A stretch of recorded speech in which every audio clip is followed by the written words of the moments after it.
Welcome back, guys, to the Great Ace Attorney Adventures. Well, last episode, after outing the relationship between thrice-fired Mason and Ashley Graydon, our accused witness's wounds started seeping as blood stained his white suit, causing us to bring up the gunshot once again and Mr. Graydon to go on the offensive, offering testimony about the moment of the shooting, which he says he witnessed Gina doing. With the coat she was wearing being said to be covered with Mr. Winterbank's blood, we knew it was indeed bloody, but with Graydon's deceased father as the unwilling donor, pressing a testimony during which Inspector Gregson laid his hands on Nash Skulkin. With the results of the coat having blood on it having come in, incriminating Gina further, it seems the policeman that delivered this news might be someone we know. Am I going mad?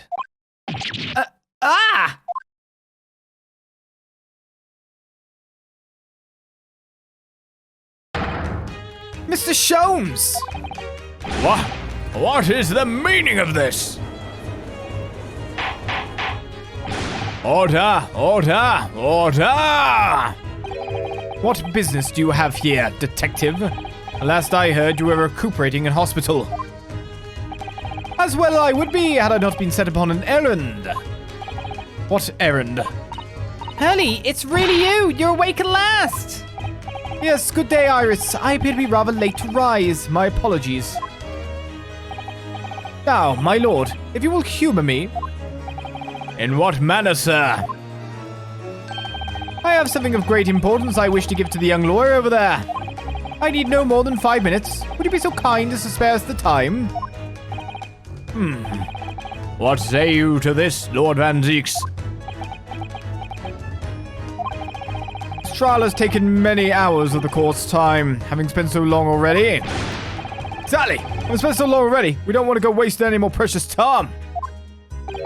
As I was saying, having spent so long already, it would seem churlish to deny the defense a mere 5 minutes. Very well then. Counsel, you have 5 minutes. My dear fellow, I apologize for my tardy arrival. Mr. Sholmes, are you alright now? Alright, I'm all wrong. Sorry, I've only just managed to summon the strength to stand, man. I asked the judge for 5 minutes. But I fear even that may prove too much for me. Pray forgive me, should I pass out? Let's make this discussion as short as possible. Hurley, this place is full of idiots. None of them can see how wonderful your chemical blood analysis is. Ah, well, that concoction mine was really just a bit of sport to assist me in my investigations. I never took the trouble to refine it for appraisal by the scientific community. An oversight on my part. Right, modesty? Surely not. But enough of that. I'm here to give you this, my dear fellow. What's that? A lavender furoshiki wrapping? A leaving present from Miss Susato. From Miss Susato? If possible, matters were to be settled without me giving you this. Those were her instructions when she asked me to do her this favor. I don't understand.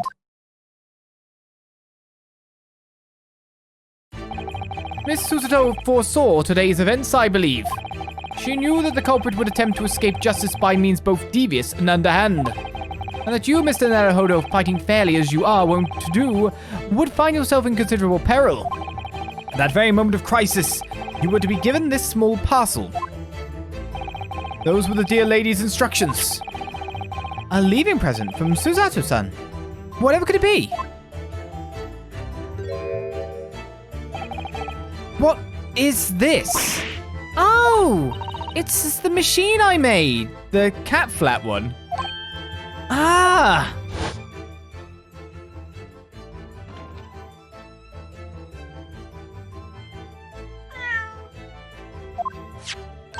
Look, I use this. It's my latest invention. What is that? I call it the cat flapper-mat. It can make a cat flap for a little furry friend like Waggy in seconds.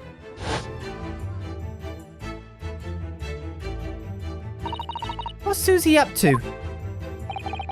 Miss Susato muttered the following words before she left. I'm a failure. I don't deserve to be a judicial assistant. What? Didn't she say something like that?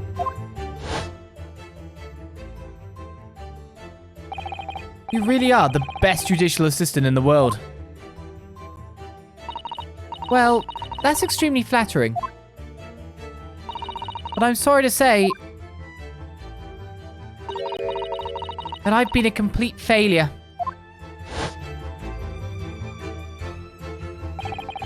Whatever did she mean by that, Mr. Sholmes? That night, when you left Winterbanks in pursuit of the thieves, Miss Suzuto made use of this contraption for a certain purpose. That is your answer, dear fellow. Not at all cryptic, then. Suzuto-san used this cat flapper-mat that night. But why? The cat flapper-mat has been entered into the court record.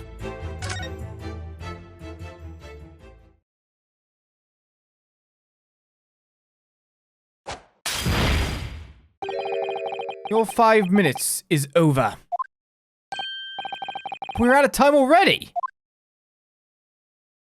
So have I got to put a cat flap hole in? I'm grateful to you for affording us that brief recess, Mr. Reaper. I need no thanks, Detective. After all, the die is cast. Is it really?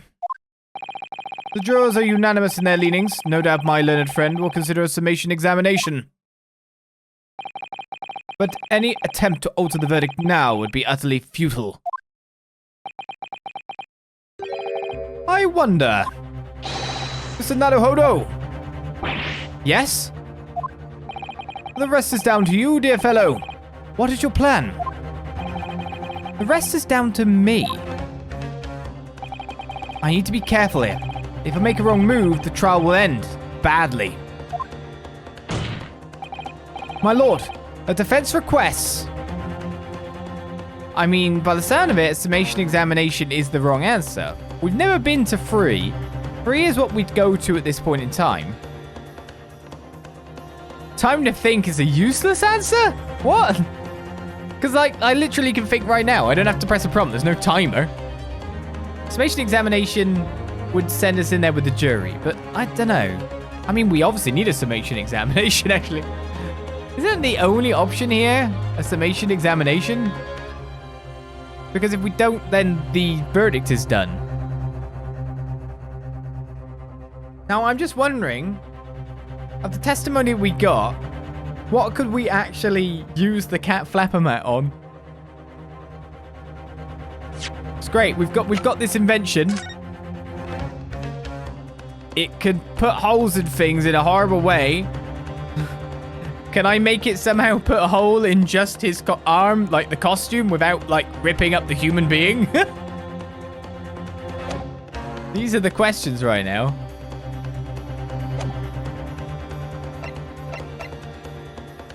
We never even got to do anything with our testimony when it's so late game, but it was just pressing until we get the coat to actually appear. I'm gonna go with it. Further cross-examination, because the summation examination seems to be somewhat refused by Barak von Zeeks. Objection! The jurors have spoken. Protocol dictates that you may not cross-examine a new witness now. Objection! Defense is not asking for the cross-examination of a new witness, rather to continue with one of an existing witness. What? It would appear that a rather important detail has escaped your attention, Mr. Reaper. My lord! Requesting your lordship's permission to interrupt the cross-examination. Oh, because we interrupted it. Yeah, we never finished it, that's for sure. Thank you, officer. Very well. The cross-examination is hereby temporarily suspended. I presume you have no objection, counsel? No, my lord. So nobody can say anything then? Bruno asked to resume his cross-examination of Mr. Graydon. The court is obliged to allow it. This is absurd.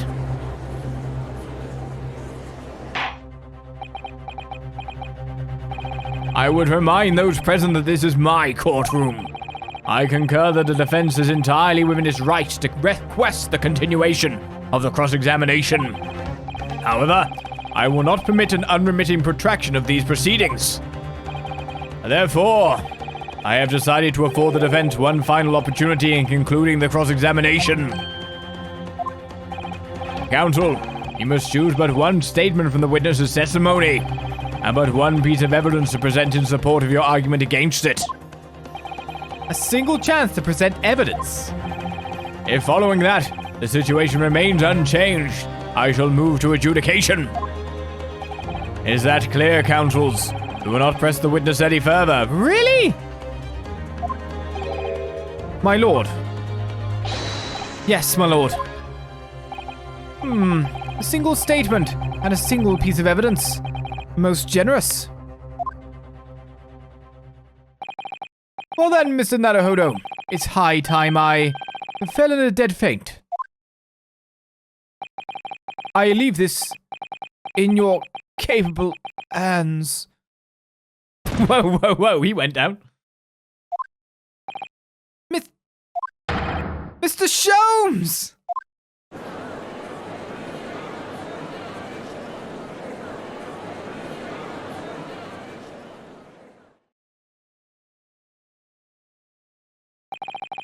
To stand so insolently before the court in a state of such high fever. Either the man has extraordinary strength of mind or an extraordinary lack of feeling. Well, we learned during this that he didn't even need the surgery. I imagine he's feeling very little now. The detective is sleeping soundly in one of the antechambers. Strike a man when he's down, why don't you? Well then, counsel, are you fully prepared?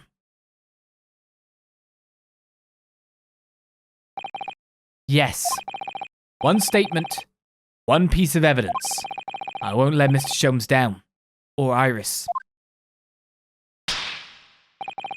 And I won't waste this final chance that Suzuda-san has given me. This is going to decide the entire outcome of the trial. Very well then. Under the terms I have outlined, you may resume the cross-examination.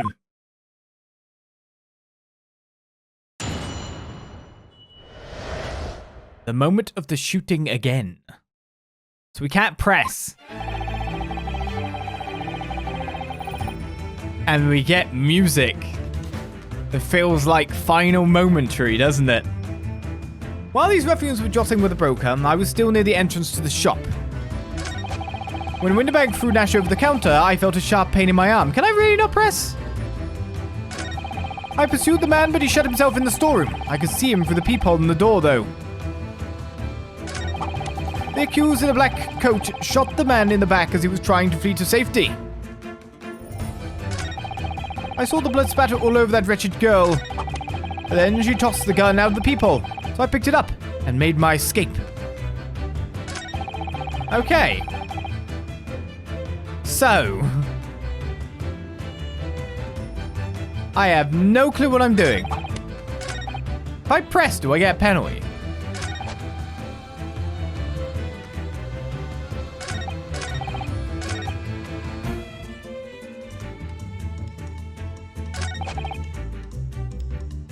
I'm trying to think, what is wrong with this statement?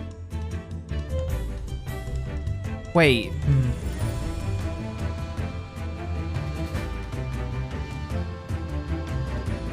Have I missed something here, or?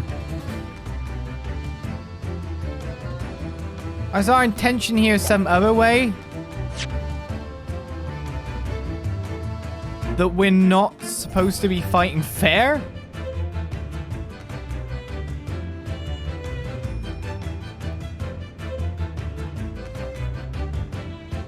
I do not know, because I can't go back that far anymore. He expected if I fought fair. Am I supposed to bluff it out now? Alright. So let's just examine what we've got. In one final dash, with one final piece of anything, we've been given a cat flapper mat. Let's examine it. See if there's anything said about it to anyone or anything, barely anything worth examining. Phew. Those vicious teeth look like they could rip through almost anything. They're good, aren't they? They're made of a special alloy I developed just for this job. The cutter rotates 10 times per second so we can get through any kind of door in no time at all. And what are the two parts at the top there? Ah, those are for attaching hinges to the section of the door that gets cut out. Right, of course. Nothing can match this machine for power. It can make mincemeat of even the toughest of doors. It sounds so charming and friendly when you say that, what it's for, but it feels like the reality of the cat flapper mat is that it's a grim weapon of door destruction. My guy's so adorable, there's nothing I wouldn't do for him. Even developing deadly weapons. Yeah, those are some blades. Can't even check them out once you've actually got them out. So it's something to do with this, to create small flaps and larger doors to allow cats to come and go freely. Sorry this is taking a while to try and figure out, but I think it is one of those deliberation moments, because I'm not exactly sure. Because obviously I've got to present cat flapper mat, a thing that makes holes in doors, to a statement, quite possibly, that involves peepholes indoors. Those are the only things that match up. A door hole making machine and peepholes indoors. This is the only thing that links. However, there is two statements about that, and I can't remember too well about the past and how like the layout of the door and all that was. Like the peephole itself, like you can't see it, it's not visible. But I definitely looked for a peephole. Did I just open it? Oh my goodness! By Jove, he's got it! Oh my god! After all that deliberation, he looked at two photos and saw a difference. Stereoscopes. My god, I got there in the end, guys. Don't worry, you heard all my deliberation, my wonderment. How do we go from here? I know exactly what I'm doing now. I am presenting to this because the peephole wasn't there yet. It wasn't there at 1 a.m. It appeared there afterwards, so something went on. So let's present the cat flapper mat. I think we've got this with this, and we'll see where this sends us. Objection! What on earth is that eccentric contraption, Council? Oh, it's my cat flapper mat, my lord. It makes a way for cats to get in and out of a room. It can cut through any door you can think of, and make a new little door in the middle of it. That's right, my lord. It's a device for creating so-called cat flaps. Small doors for cats to come and go as they please without their owners having to open the main door. I'm sure we can all work that out for ourselves. Ah! But that cat lover's contrivance has no possible relevance to this case. Oh, really? Of course it doesn't. To start with, there was no cat flap in the pawnbroker's door. Not being a keeper of cats myself, I'm afraid I fail to see what this has to do with the matter at hand. Perhaps it would help if I described its function another way then. This contraption is able to create a peephole in any door you can imagine in practically no time at all. I beg your pardon? A peephole, you say? 2 nights ago, we arrived at the scene only minutes after the murder of Mr. Windybank had taken place. I get caught by surprise here because I don't remember using this device. That's right. According to the paperwork of the yard, it was you, your Japanese assistant, and Sholmes. Yes, the 3 of us were together, and it's recently come to my attention that my assistant made use of this device at the time. Your assistant did what? There was a peephole in the storeroom door. I can attest to that. Because I looked through the peephole myself in order to see inside the locked storeroom. This is ludicrous. What are you trying to say? Of course there was a peephole in the door. I said as much in my testimony. How else could I have witnessed the crime, for pity's sake?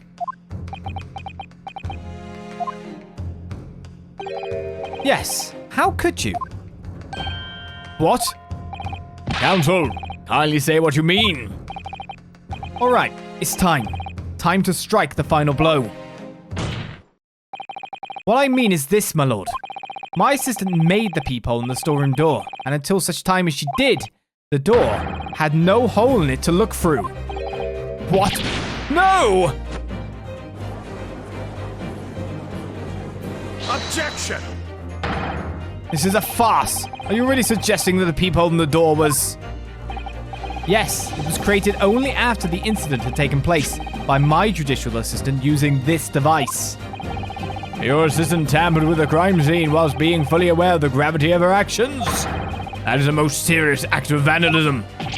For which I humbly apologize, my lord. It was in the few minutes that I left the scene in order to pursue the skulking brothers and alert the police. Nevertheless, in the light of this new information, it becomes apparent that Mr. Graydon's testimony is riddled with holes. Riddled with... Explain yourself, counsel. The majority of Mr. Graydon's testimony that appears to incriminate the defendant is based upon what he witnessed through the peephole in the storeroom door. Yes, that filthy girl shooting the man in the back. However, if at the time of the incident, that peephole did not yet exist in the door, there's no possible way that you could have seen what you claim to have seen. In short, your entire testimony is a pack of lies.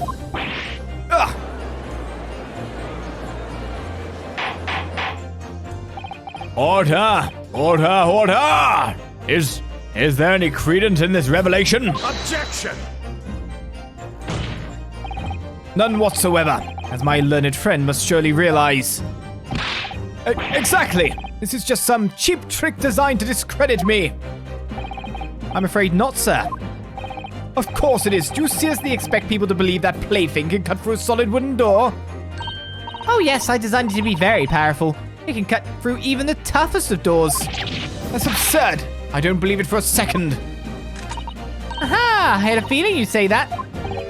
What? Waggy, cooey, time for dinner.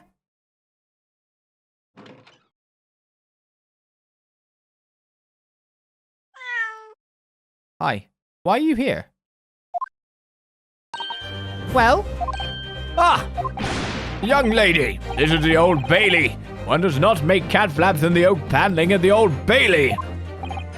I'm not done yet, don't worry. This doesn't mean that the peephole in the storeroom door at Windybanks was made by your machine.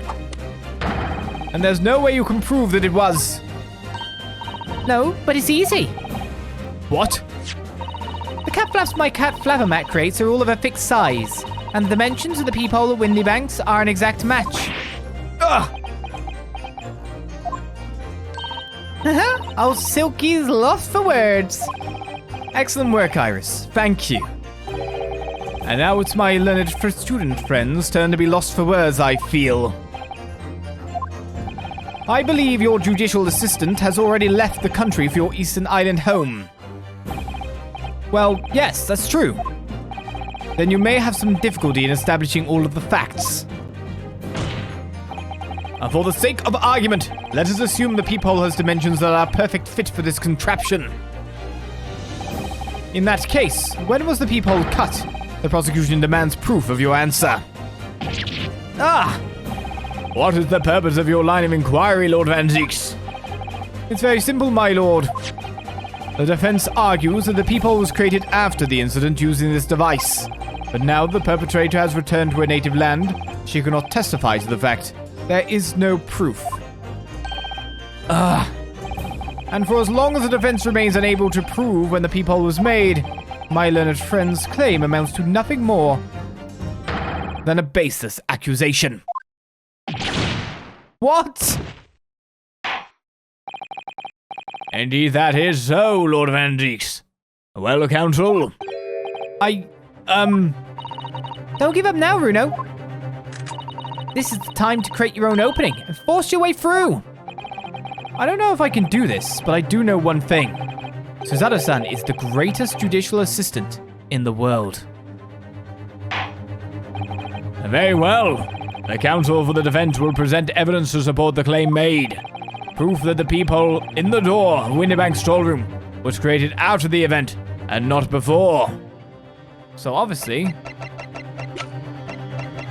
Are we going for this one or this one? I'm assuming this one because that's showing that it's not there. So I'm gonna go throw caution to the wind after our earlier deliberations. Go straight for it. Take that! What are you?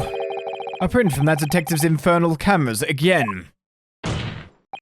My judicial assistant, Miss Suzaru Mikotoba, is an extremely intelligent and capable woman, which is why I never had any cause to doubt that she would have considered this scenario and made sure I had the necessary proof. And the necessary proof is this photographic print, Counsel. This print shows a scene in the shop moments after the defendant entered the premises. Agreed. And it also shows the accused mercilessly wielded a gun in the direction of the defenseless broker. But, more to the point, it pictures the storeroom door in the background. Let me see that print again. I don't believe it. This really is quite remarkable.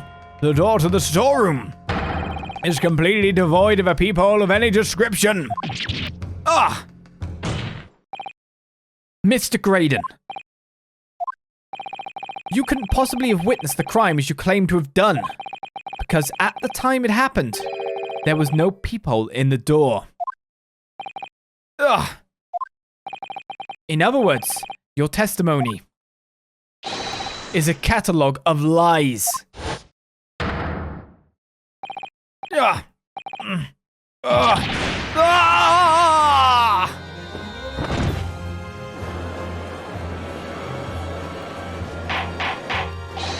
Order! Order! Order! I am satisfied that the defense has substantiated its claim beyond all reasonable doubt. This witness's testimony was entirely fallacious.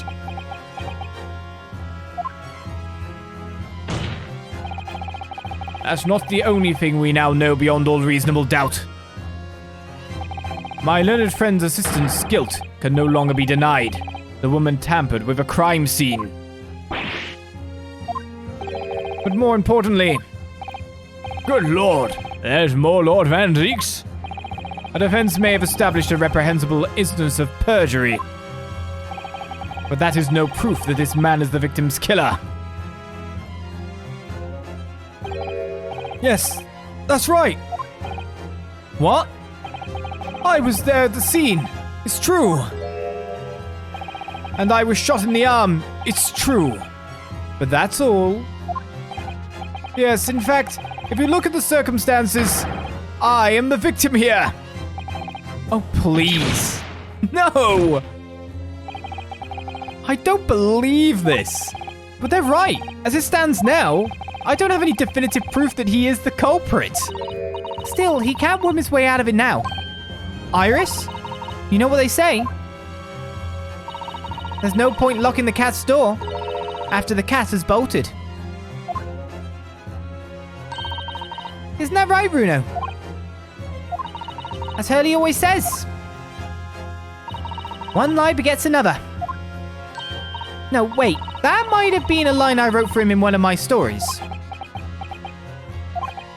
Well, no matter who said it first, you're right. Mr. Graydon, not only did you give false testimony to the court, but the lies you told make no sense. Make no sense? What do you mean by such a remark? What you said in your testimony reveals that you know something you shouldn't have known. In other words, there is a fundamental inconsistency in your statements. What? Objection! This is provocative talk, counsel. Won't you enlighten the court? Explain this alleged inconsistency. Iris is right. One lie begets another. The inconsistency is revealed by the lies in the witnesses' statements. They show that Mr. Graydon had knowledge of something that he shouldn't have known anything about. Namely, well, the peephole. The point is not that you lied in your testimony, Mr. Graydon. It's the nature of the lie you concocted that is so revealing. You're not making any sense. Then let me ask you a simple question. How is it, Mr. Graydon, that you knew of the existence of the peephole in the storeroom door? And so with that question asked, we leave it till next time to get our answer as we end out another episode of the Great Ace Attorney Adventures. With the case seemingly near its end, but not spiraling to the cool conclusions that we normally expect, we wonder how much legs it still has. And you'll find out, hopefully, next time. I'll see you guys then for more. Bye-bye.